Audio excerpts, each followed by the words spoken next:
La famille Clinton, Bill le mari et Chelsea la fille, a battu la campagne ces derniers jours en Caroline du Sud. Prochaine étape samedi des primaires démocrates pour l'investiture à la présidentielle américaine de novembre. Dans cet état où le vote noir est majoritaire, Hillary Clinton part largement favorite face à son challenger, Bernie Sanders. Pourquoi y a-t-il autant de frustration dans notre pays, a lancé l'ex-président Clinton lors d'un meeting? Parce que beaucoup d'Américains ne se retrouvent pas actuellement dans les belles perspectives tracées par le président Obama. Eh bien, Hillary se présente à la présidence pour que chacun participe à cette vision de l'Amérique future. Voilà ce qu'elle veut faire.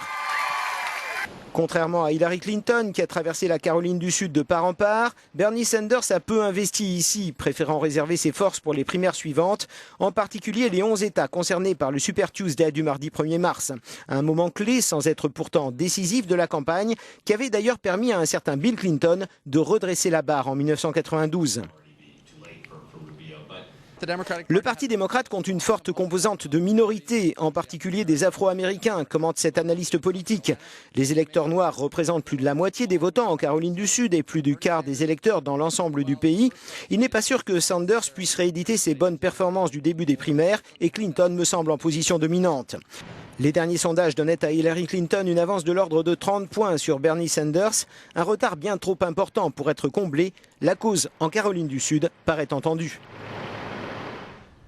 Bernie Sanders a passé l'essentiel de sa semaine en dehors de Caroline du Sud, ce qui suggère qu'il a tiré un trait sur cet État, commente le correspondant d'Euronews à Washington. Cela indique aussi que la stratégie menée par Hillary Clinton dans le Sud semble bien fonctionner. Stefan Grober, Euronews, Washington.